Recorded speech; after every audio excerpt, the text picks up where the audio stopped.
Hi. For weeks, I've been trying to come up with a question, and I haven't. Even though I want to know a lot. I started listening to your workshops since the beginning of this year, and I feel that I'm still crawling, even though I can relate to everything that you speak about, and I agree.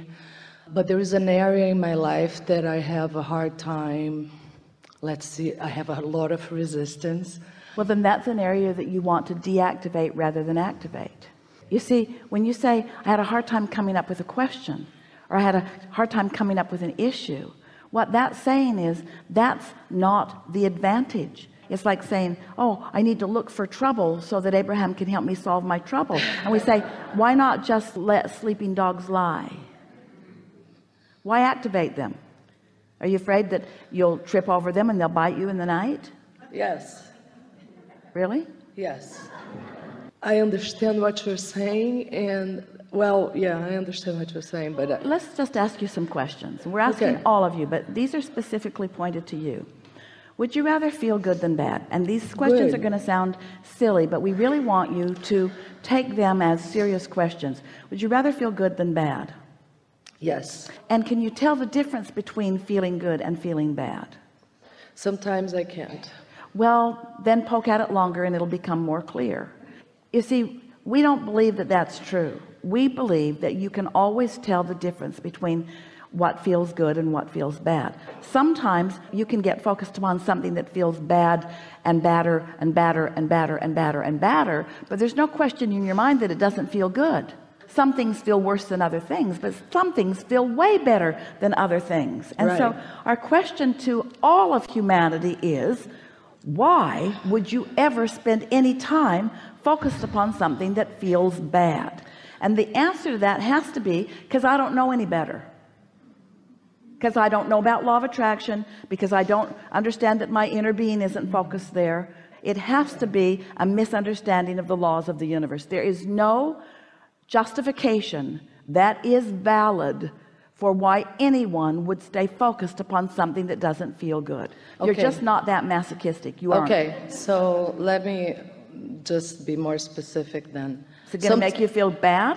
No, it's not for that reason. Is that sometimes I cannot see on that specific situation what is the least resistance way. But here's the thing. So that's like saying I'm at a buffet and here are 50 things over here that are delightful. They're good for me. They're good to eat. I like them. I really, really like them.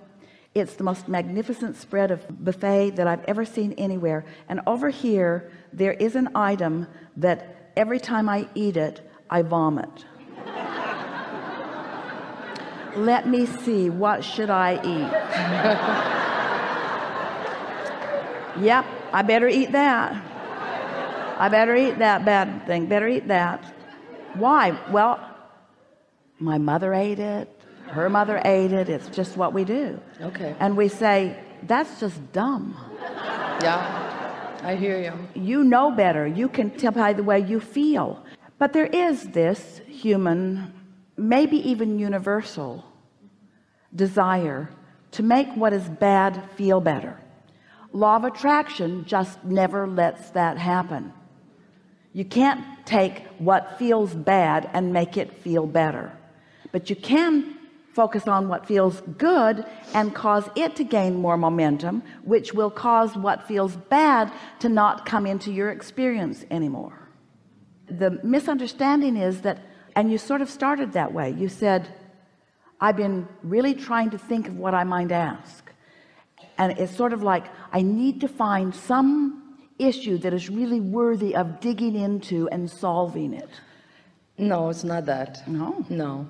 I wanted clarity in a specific situation that I have a lot of momentum going and resistance, and I did not know how to phrase my question in a way for me to get clarity. That's because you can't. When you set it up like that, when you say, I have an issue that's got a lot of momentum and I want to get clarity about it, our answer is then you've got to forget about it for now. In other words, you've got to accomplish the uncondition of clarity. You've got to accomplish the uncondition of clarity. You can't focus on the condition that brings confusion and take it to clarity. You've got to focus on something that allows clarity, and something that allows clarity, and something that allows clarity. And after a while, confusion will just fall by the wayside, because clarity is what's dominant within you. Does that make sense to you? It feels that I have done that before, and it didn't. I end up going back to actually the problem, because it is something very present in my life, and it's. Well, we understand things that feel present in your life remain present in your life because they keep being present in your life. And we know that you want to say logically to us, I just can't pretend that it isn't there. And we say, but you can diffuse its presence by thinking around it. You can refuse to look at it so specifically. You can look at it more generally. You can look at it in a bouquet of other things. You can put it in the context of all things. You can be saying all of these things are working really well, and then here's this little budding thing that's in there that's not working so well. In other words, you just got to find some way to diffuse it. But you cannot pinpoint a problem and ask it to go away. It defies law. In the moment that you pinpoint it, it will become more, and it will get bigger and bigger and bigger and bigger and bigger, until eventually it will demand your undivided attention. There's just no getting around it. Law of attraction makes it so. So, okay, can I ask a question regarding actions? Yeah. Yeah, I do have the tendency that, go to action, wrestle, take to the ground, and try to solve the problem. Most people do, because they can see some results with action, but it's paltry, pitiful, puny progress. Okay, I need to listen to that, because we know, that's why we're telling you. Thank you. Because that's where my confusion comes, is, okay, I will just totally disconnect from the problem so I can, give some breathing air and think about something that I can feel good about it. Hard not to think about that thing that you're thinking about, but you got to find some way to think about something else. Exactly. But then if I think about... We spent the whole time that you've been sitting in this chair trying to talk you out of talking about it, but you're like a dog on a bone. Just keep going over there, and then we go over here, and then you go over there, and we go over here, and then you think, maybe I can get them to listen if I say it this way. And then we go over there, and then you say, well, maybe I can get them to talk about it if I go about it this way. But we are determined, because we're over here with your solution. We're over here with what you want, and you can't get to where you want to be by going about it in the way that you're going about it. And that's why you keep going back to it. In your own words, you keep going back to it. You got to find some way of detaching from it, and the only way you can detach from it is by attaching to something else, by giving your attention to something else, by looking at what is working, by giving your attention to what you do want. I hear you, and I understand that. We know you do. But that's the problem with me. There you go again. There you go again. There are limiting beliefs that I feel responsible for certain people or certain kids in this situation. Blah, blah, blah, blah.